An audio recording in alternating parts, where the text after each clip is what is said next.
Assalamualaikum warahmatullahi wabarakatuh.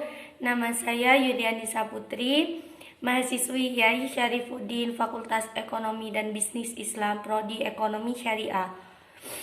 Pada kesempatan ini saya akan menanggapi video dari Gus Wadud selaku dosen ekonomi makro.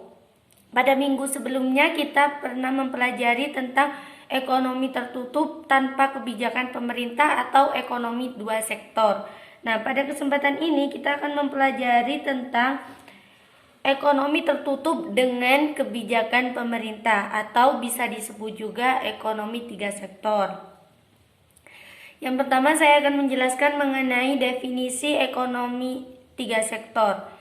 Ekonomi tiga sektor atau biasa disebut dengan ekonomi tertutup dengan kebijakan pemerintah adalah perekonomian yang meliputi kegiatan dalam sektor perusahaan, rumah tangga, dan pemerintah.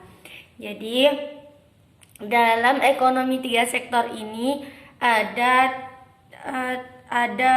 tiga sektor yang melakukan sistem perekonomian. Yang pertama sektor perusahaan, yang kedua sektor rumah tangga, dan yang ketiga sektor pemerintah. Perbedaannya dengan ekonomi dua sektor adalah di dalam ekonomi tiga sektor itu pemerintah ikut andil dalam melaksanakan sistem atau ekonomi.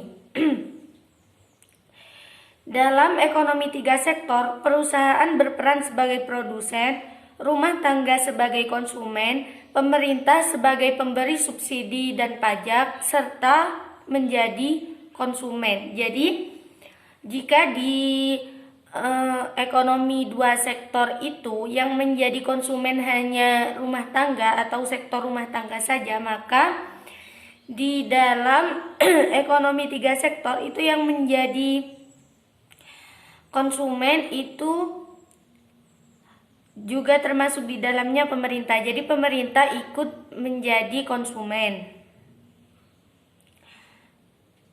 Sedangkan perusahaan tetap menjadi produsen. Nah, selain menjadi konsumen, pemerintah juga pemberi pajak serta pemberi subsidi. Nah, karena adanya campur tangan pemerintah itu menghasilkan pengaruh-pengaruh atau perubahan atau pengaruh itu terhadap sektor rumah tangga dan sektor perusahaan.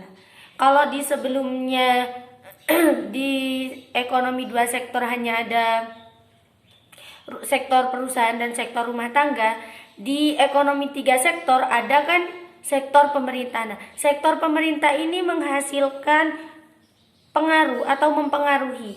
Nah, yang pertama ada dua pengaruh. Yang pertama, pajak akan mempengaruhi pengeluaran industri dan rumah tangga. Jadi yang pertama, di pajak itu kan pemerintah itu memberikan pajak serta subsidi. Nah, yang awalnya kalau di ekonomi dua sektor itu perusahaan tidak perlu mengeluarkan pajak, di dalam ekonomi tiga sektor itu perusahaan harus mengeluarkan pajak. Nah, dengan adanya pengeluaran pajak, maka pengeluarannya pun akan bertambah kan? Pengeluarannya akan bertambah. Dan begitu pun dengan rumah tangga. Nah, yang awalnya pengeluarannya hanya untuk sebagai konsumsi, karena adanya pajak maka ditambah pengeluaran yang digunakan untuk membayar pajak.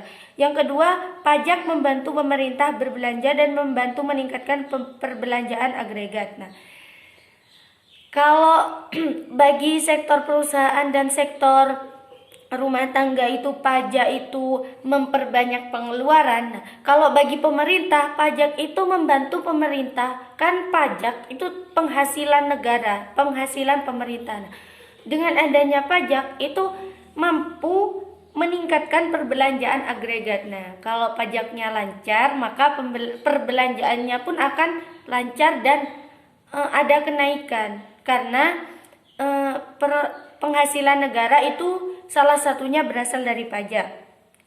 Sekian penjelasan dari saya. Wallahul muwaffiq ila aqwamit thoriq. Wassalamualaikum warahmatullahi wabarakatuh.